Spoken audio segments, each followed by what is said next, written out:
Embosimudza maoko uri kwauri koko uti Mwari usiku wa nhasi ndivhureiwo maziso ndione zveupenyu hwangu.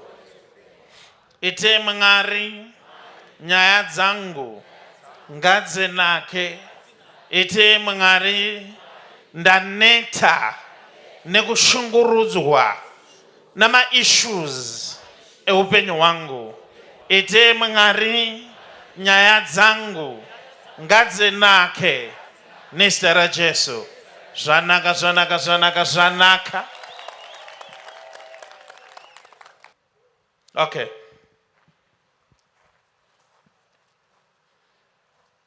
Simukapo. Mazuva ano ndangozviita so simple. Tingoona kuti zvii zviri kuitika. Pawangu wakatarisa kumberi uko chii chawaona musikana? Ndaona vanhu vekumba kwedu vari papati. Party? Yes.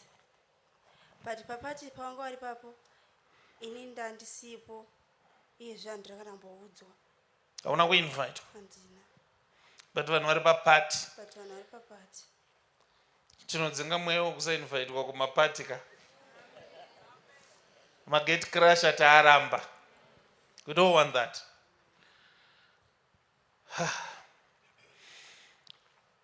I don't know how to put across this, but my heart is going to tira zvakanaka. Ndokurwadziwa neprofesi yandikufana kupa pano.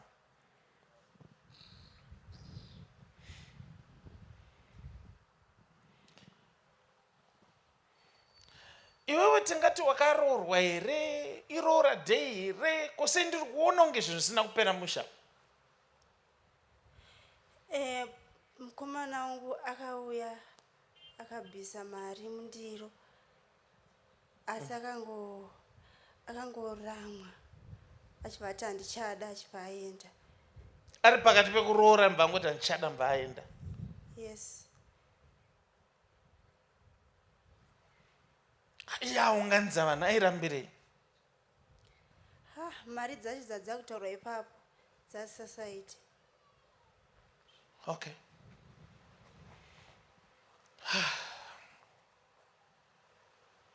Hanzi mari dzanza kutaurwa dzasociety.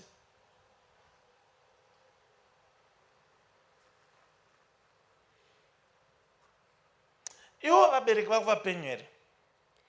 Vabereki vangu vakashaya ndiri nherera.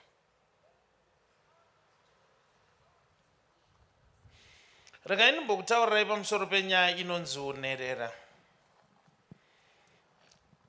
Kana uine vabereki varipo vese, chero 1 zvake pavabereki vako, tenda Mwari.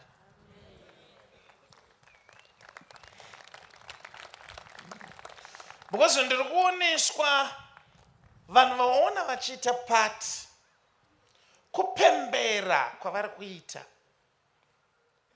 kuti mukomana akaramwa paROORA Day.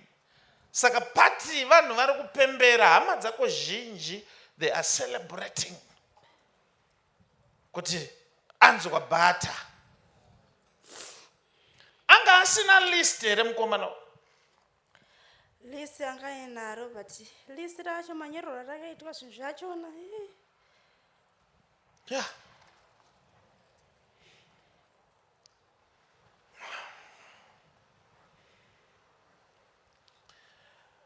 Ndatumwa naJehovha kunze vese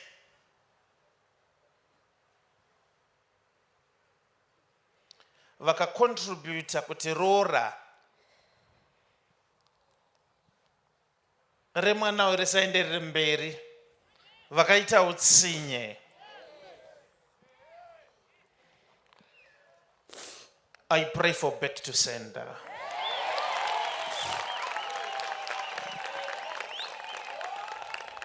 Saka mukomana uyu ari kutaura newe here? Asi kumbotaura neni. Kuzi akatoramwa akati handichada.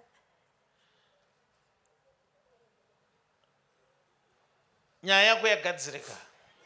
Iyeye mukomana ende achakuroora. Thanks, Prophet. Acha unblocka namba dzako.